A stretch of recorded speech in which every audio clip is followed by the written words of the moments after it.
Hello दोस्तों, नमस्ते, प्रणाम। अमुदराज यादव अपने यूट्यूब चैनल पर आप सभी का स्वागत है।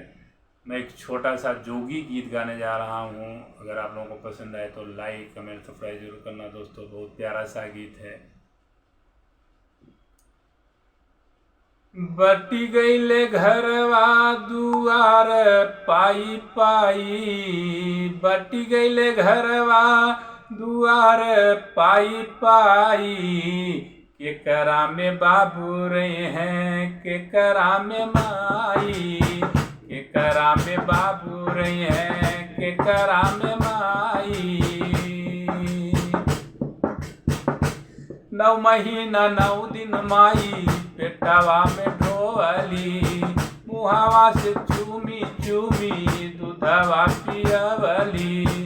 9 महीना 9 दिन माई पेटवा में ढोअली, मुहावा से चूमी चूमी दूधवा पियवली। एक ही माई से पैदा भैले दोनों भाई, एक ही माई से पैदा भैले दोनों भाई। केकरा में बाबू रही हैं, केकरा में माई, केकरा में बाबू रही हैं, केकरा में माई। होई बरसात चुई अंगना वो सरिया, रात भर पानी काचे बूढ़ी महतारिया। होई बरसात चुई अंगना वो सरिया, रात भर पानी काचे बूढ़ी महतारिया। गिरवी जमीन बोला कैसे के छोड़ाई, गिरवी जमीन बोला कैसे के छोड़ाई। केकरा में बाबू रही हैं, केकरा में माई, केकरा में बाबू रही हैं, केकरा में माई।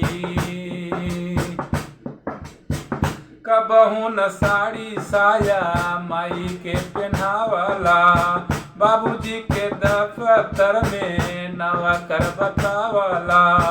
कबहू न साड़ी साया माई के पहनावला, बाबूजी के दफ्तर में नौकर बतावला।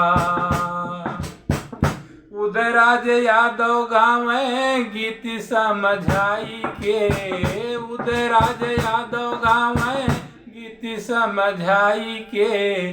केकरा में बाबू रही हैं, केकरा में माई, केकरा में बाबू रही हैं, केकरा में माई। बटी गईले घरवा दुआर पाई पाई, बटी गईले घरवा दुआर पाई पाई। केकरा में बाबू रही हैं, केकरा में माई, केकरा में बाबू रही हैं, केकरा में माई।